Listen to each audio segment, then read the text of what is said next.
Students, आप लोगों ने थर्ड ईयर के लिए कहा वीडियो बनाने के लिए, तो मैं थर्ड ईयर का कम्प्लेक्स का आज आप लोगों को पहला लेक्चर देने जा रहा हूं। देखिए कैसे क्या हो रहा है, समझ में कैसे क्या आ रहा है। आप लोगों के अवध यूनिवर्सिटी में बीएससी का ये सेकंड पेपर है।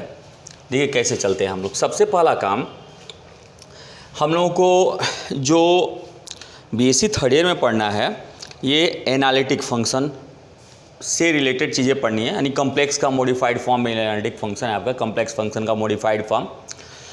फिर एनालिटिक को हम लोग ऐसे मॉडिफाइड करते चले जाएंगे, फिर एनालिटिक का हम लोग इंटीग्रेशन करेंगे। ऐसी चीज़ें बहुत उसमें आगे पढ़ना है। फिर उसके बाद कन्फॉर्मल ट्रांसफॉर्मेशन है, मैपिंग टाइप का।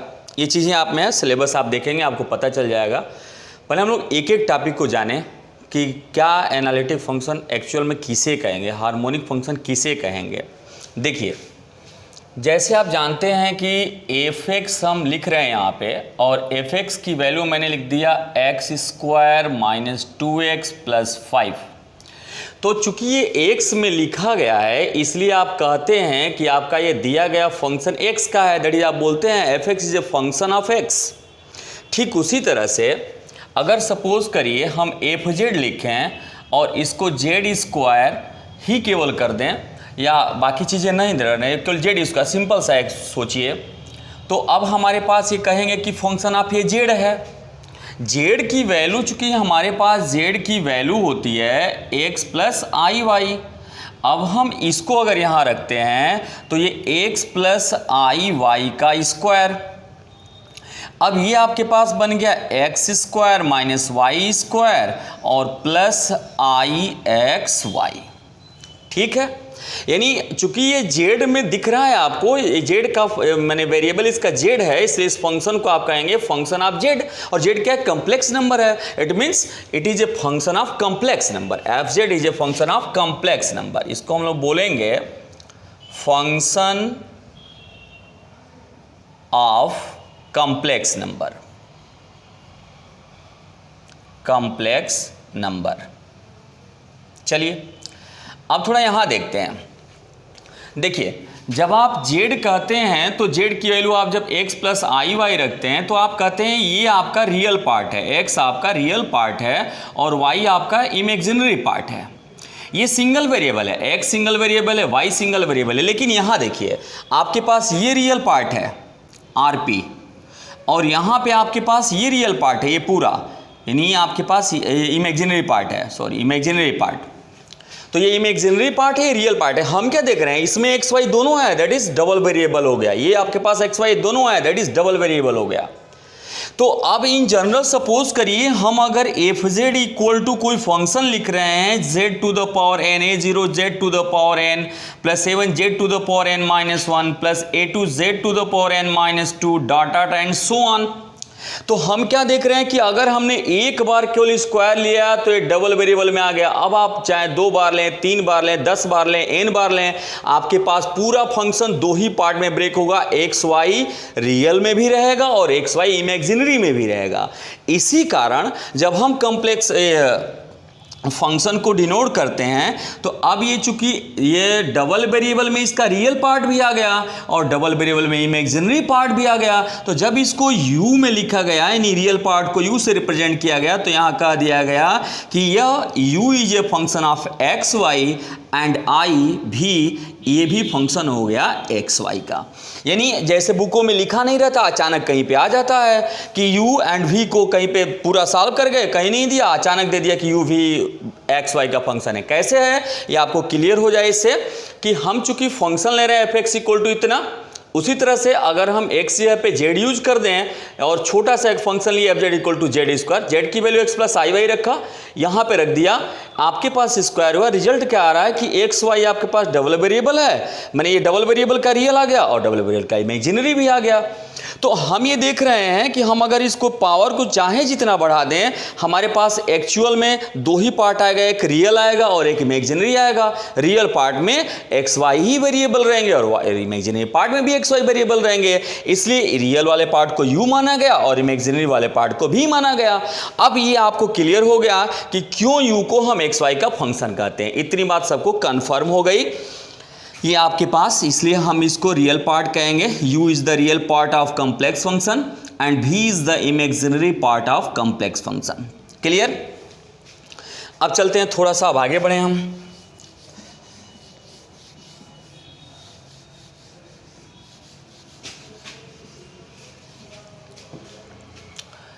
देखिए, आपने ये क्लियर कर लिया कि F Z equal to U that is function of x Y and plus I V that is function of x Y, ये आपके पास कॉम्प्लेक्स फंक्शन है, कॉम्प्लेक्स फंक्शन।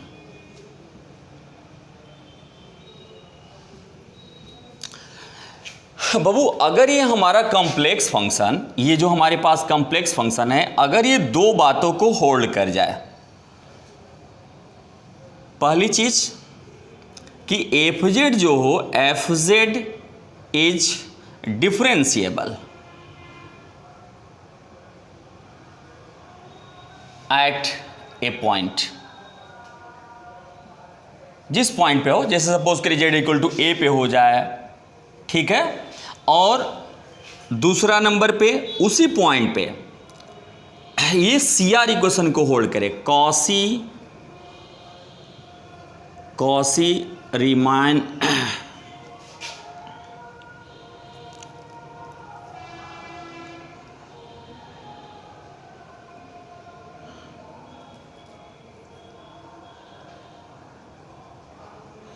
कॉसी रीमानियन इक्वेशन, ये आपके पास हो जाएगा। यानी इसको हम लोग जनरल शार्ट में कहते हैं सी आर इक्वेशन, छोटा इसमें रहे आपको सही जाएगा, सी आर इक्वेशन कह लीजिए इसको, कॉसी रीमान इक्वेशन, ये थोड़ा साफ दिखेगा।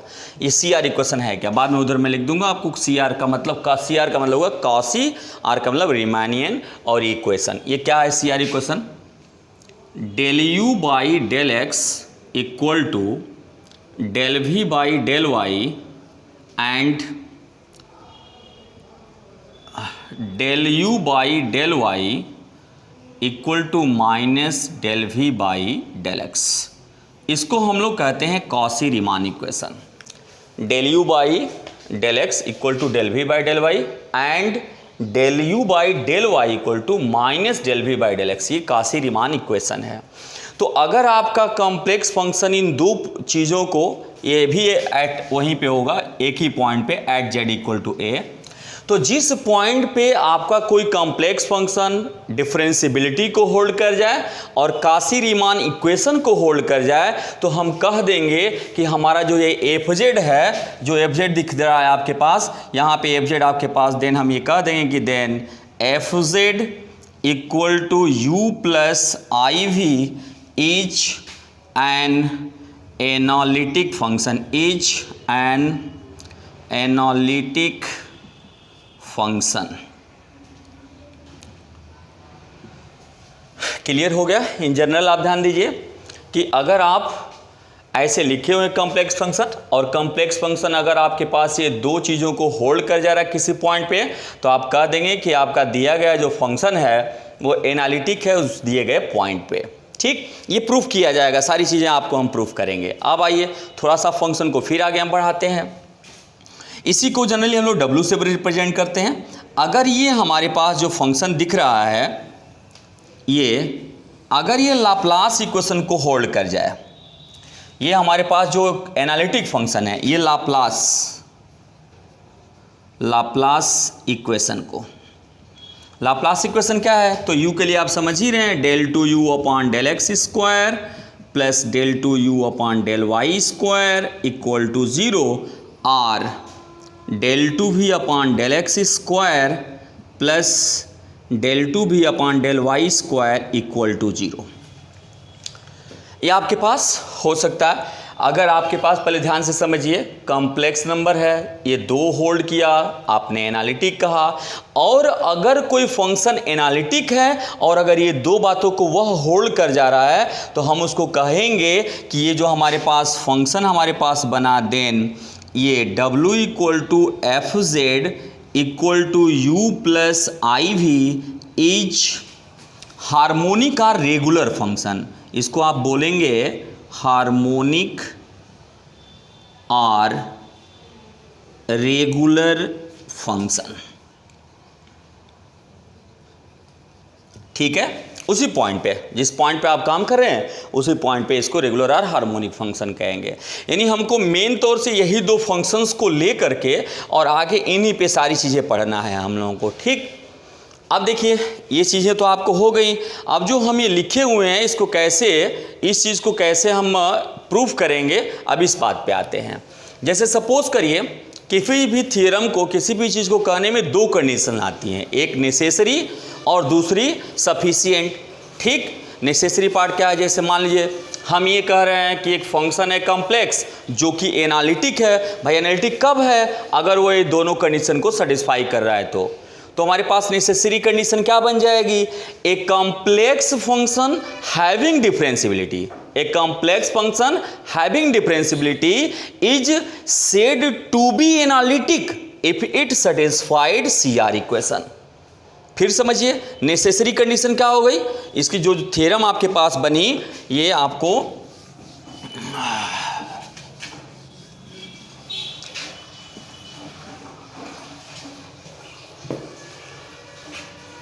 नेसेसरी कंडीशन जो आपके पास बन रही है वो क्या आपके पास बन रही है, एक कॉम्प्लेक्स फंक्शन। हम क्या बोलेंगे, ए कॉम्प्लेक्स फंक्शन, एक कॉम्प्लेक्स डिफरेंशिएबल फंक्शन कह लीजिए तो और सही रहेगा।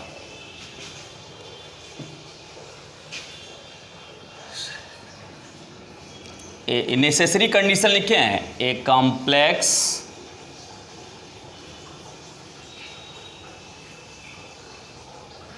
Differentiable function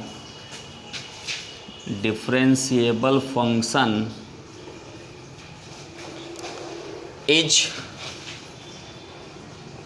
said to be an analytic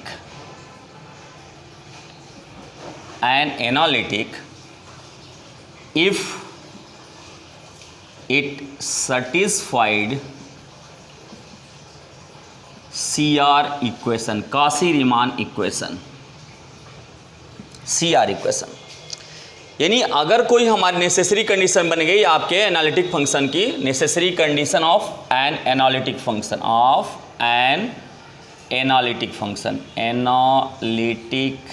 function, heading होगी आपकी सब necessary condition of an analytic function. तो इसमें क्या है आपके पास कि एक कॉम्प्लेक्स डिफरेंशिएबल फंक्शन, देखिए डिफरेंशियबिलिटी को हमने ले लिया, is said to be an analytic if it satisfied CR equation. मैंने एक को लेंगे तो दूसरे को प्रूव करेंगे, एक को छोड़ देंगे उसको प्रूव कर देंगे, नेसेसरी हो गया। सफिशिएंट में क्या करेंगे, दूसरे वाले को ले लेंगे तो पहले वाले को हम प्रूव कर देंगे। ठीक, अब आइए देखते हैं कैसे करते हैं इसको। देखिए इसका प्रूफ देखा जाए।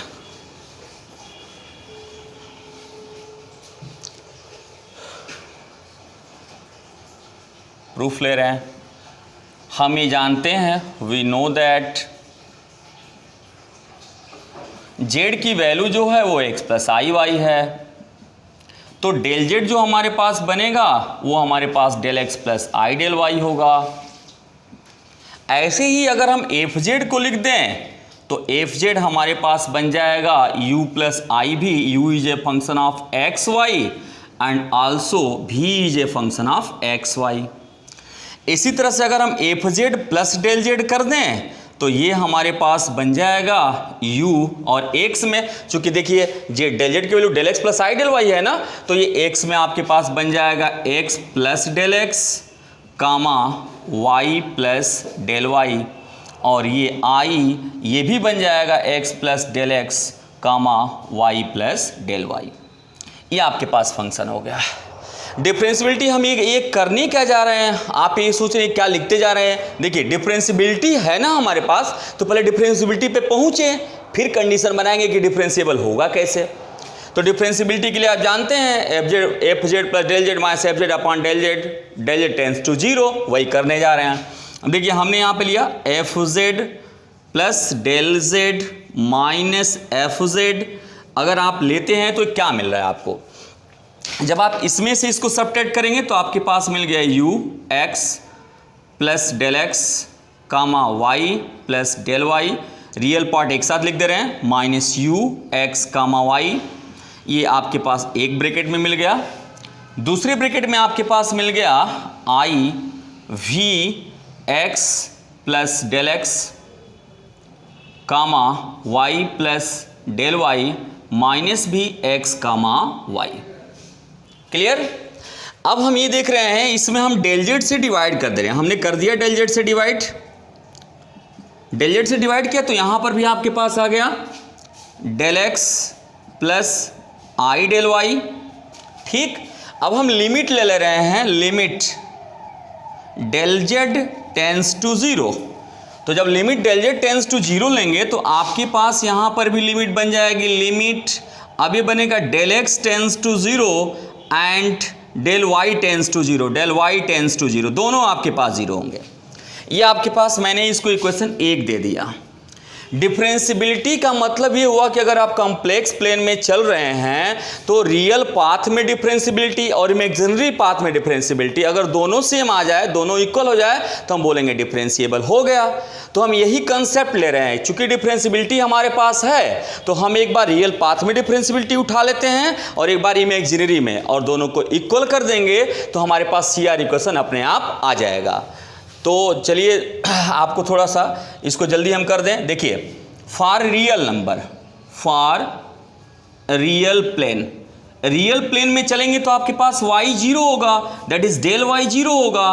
तो बाबू आपके पास आ गया, ये तो एफ डैश जेड ही रहेगा चाहे जिसके लिए करेंगे, एफ डैश जेड। यहां क्या बन गया, देखिए ये बन गया लिमिट। अब जब डेल वाई को हटा दिए तो बचा क्या, जब डेल वाई को जीरो कर दिए बच गया डेल एक्स, यानी del x tends to zero. आपके पास आ गया u x plus del x comma zero और माइनस यू फिर एक्स कामा जीरो और फिर एक ब्रैकेट में ये बना और फिर आपके पास प्लस आई, इसी तरह से भी में भी बन गया x plus del x comma zero और फिर भी एक्स कामा माइनस भी एक्स कामा जीरो।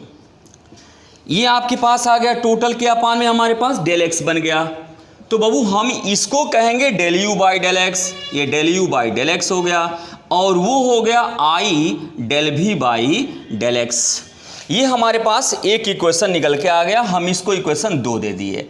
अगेन हम चल रहे हैं इमेजिनरी पाथ के लिए, दूसरे में हम इमेजिनरी पाथ चल रहे हैं। देखिए इमेजिनरी पाथ के लिए चलेंगे तो क्या होगा,